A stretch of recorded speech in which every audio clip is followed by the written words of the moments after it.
Hello and welcome to my post presentation for the EPS January meeting.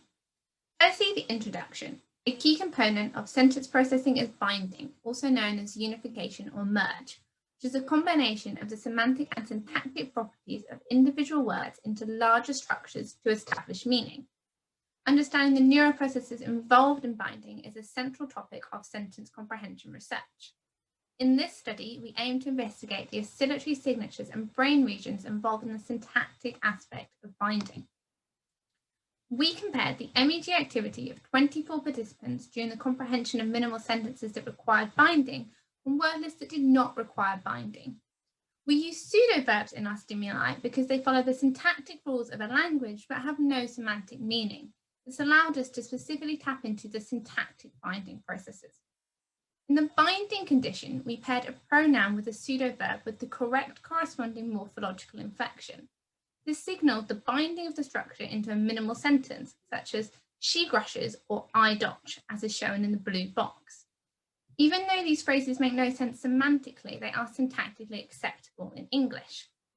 In the word list no binding condition, we paired two unrelated pseudo-verbs together that cannot be bound into a structure, such as cugged grushes. Participants' task was to press a button if they heard reverse speech, but this only occurred on filler trials. Now to the results.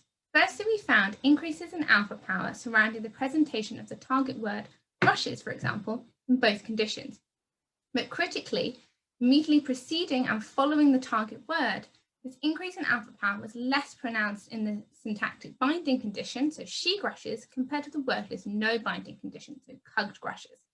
The significant condition difference in alpha power is highlighted in the grey area in the plot of the alpha power envelope, next to which is a plot showing the topography of the MEG sensors that show the strongest condition difference in alpha power in this time period. Further source localization analysis revealed that the oscillatory condition difference was localized to left lateralized brain regions, as is shown in the surface plot of the brain.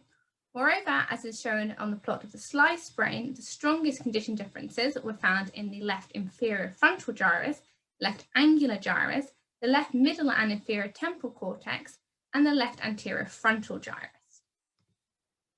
In conclusion, based on our observed results, we suggest that the modulation in alpha power reflects an expectation of binding to occur, combined with the increased engagement of task-relevant brain regions that are involved in language comprehension and syntactic binding. This is consistent with the notion that alpha oscillatory activity plays an important role in higher order linguistic function, with neurobiological models of left lateralized language function. Together, therefore, our findings contribute to the wider understanding of the neuroprocesses involved in binding during sentence comprehension. Thank you for listening to my presentation. Please do get in touch if you have any questions. Bye-bye.